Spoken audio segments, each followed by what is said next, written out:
ఈ last film దండోరా మంచి హిట్ అయింది. Thank you. కానీ అప్పుడే శివాజీ కొద్దిగా ఒక కామెంట్తో కొంత ఇదైపోయాడు కదా. మీ సపోర్టు శివాజీకా లేకపోతే ఇటు దాన్ని వ్యతిరేకిస్తున్న అనసూయ లాంటి వాళ్ళకా? అలా ఏం లేదన్నా, నేను ఒకటైతే చెప్పాలనుకుంటున్నా. ఏదైతే కమెంట్స్ చేశారో శివాజీ గారు, ఆ కమెంట్స్ని ఆయనే ఇది తప్పు ఇలా మాట్లాడటం అని చెప్పి ఆయనే పబ్లిక్ అపాలజీస్ చేశారు. సో నిన్ననో మొన్ననో జరిగినటువంటి ఒక ప్రెస్ మీట్లో ఆయన, ప్రెస్ మీట్ కాదనుకుంటే ఎక్కడో మా కమిషన్ బయట చెప్పటం జరిగింది. కాబట్టి అది మాట్లాడిన వారే అపాలజీస్ చేసినప్పుడు డెఫినెట్లీ మనుషులం. ఆయన ఆ 2 వర్డ్స్ తప్పే కానీ అన్నదానికి కట్టుబడి ఉన్నాను అన్నాడు. అంటే మొత్తం అది కరెక్ట్ ఉన్నదానికి జస్ట్ నేను వాడిన 2 వర్డ్స్ మాత్రం అది తప్పది. నేను దానికి సారీ చెప్తున్నా కానీ అన్న మిగతా వాటికి మొత్తం కూడా కట్టుబడి ఉన్నాను అనేసి కూడా ఆయన చెప్తున్న పరిస్థితి. లేదన్నా, నాకు కూడా టు గివ్ అన్ ఎగ్జాంపుల్, నిన్న తలపతి విజయ్ గారు మలేషియాలోనో, ఐ డోంట్ నో వేరే దేశం నాకు తెలియదు ఎక్కడో, ఫ్యాన్స్ మలేషియాలోనో అబ్బాయి సూట్ వేసుకున్నారు, వెంట్రుక గోరుముకు కూడా కనబడడు, మీద పడిపోయి తొక్కేస్తున్నారు, చీరేస్తున్నారు. సో నాకు తెలిసి మైండ్ సెట్ అనేది మనకి ఎడ్యుకేషన్ సిస్టమ్ నుంచి చిన్నప్పటి నుంచి మనకి పేట్రియాటిజం ఎలా అయితే దేశభక్తి గురించి చెప్తారో అన్న, ఆడవాళ్ళని ఎలా గౌరవించాలి అనేది కూడా నాకు తెలిసి చిన్నప్పటి నుంచి it should be a part of our curriculum.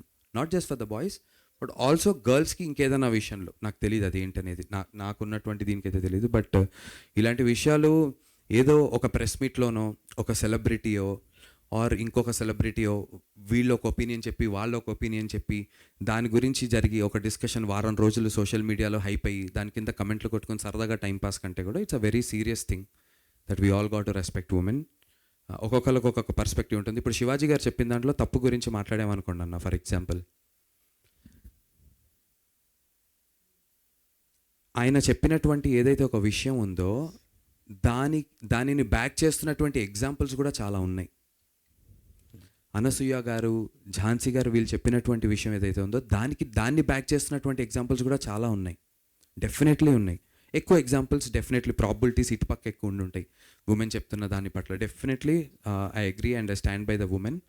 But more than all of this I really think కొంచెం యంగర్ ఏజ్ నుంచే I think we should start training people about how to behave and బయాస్డ్గా అమ్మాయి అబ్బాయి అని ఒకటే కాకుండా in generally ఒక మంచి వ్యక్తిగా ఎలా బిహేవ్ చేయాలనేటువంటి విషయాలు చైల్డ్హుడ్ నుంచే మనం ఇన్పుట్స్ చేస్తే చాలా మంచిది అని చెప్పి నేను భావిస్తున్నాను. సైక్ సిద్ధార్థ్ January 1 వస్తుంది కదా, అది ఇంకో మీ మరో సినిమా కూడా వానర్ వస్తుంది. ఎస్, దానికి మీ సపోర్ట్ లేదని కొద్దిగా డైరెక్టర్ కొద్దిగా బాధపడుతున్నాడు. దాని గురించి కూడా మాట్లాడదాం అనుకున్నాను. ఫస్ట్లీ